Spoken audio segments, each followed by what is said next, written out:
we'll be removing the old cable adapter,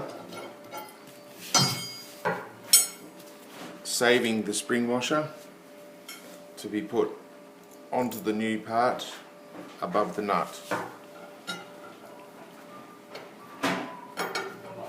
The new cable adapter gets screwed into the weight pole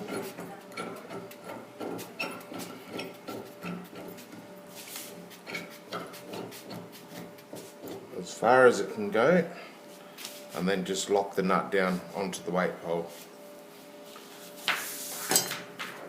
Thread your cable through the machine following the way that it came out in the first place. The cable then just goes into the top of this as far as it can go, tensioning up the cable. And you just tighten the 3 Allen keys, starting with the middle one, and you flip it around and tighten the top and bottom. Cable changed.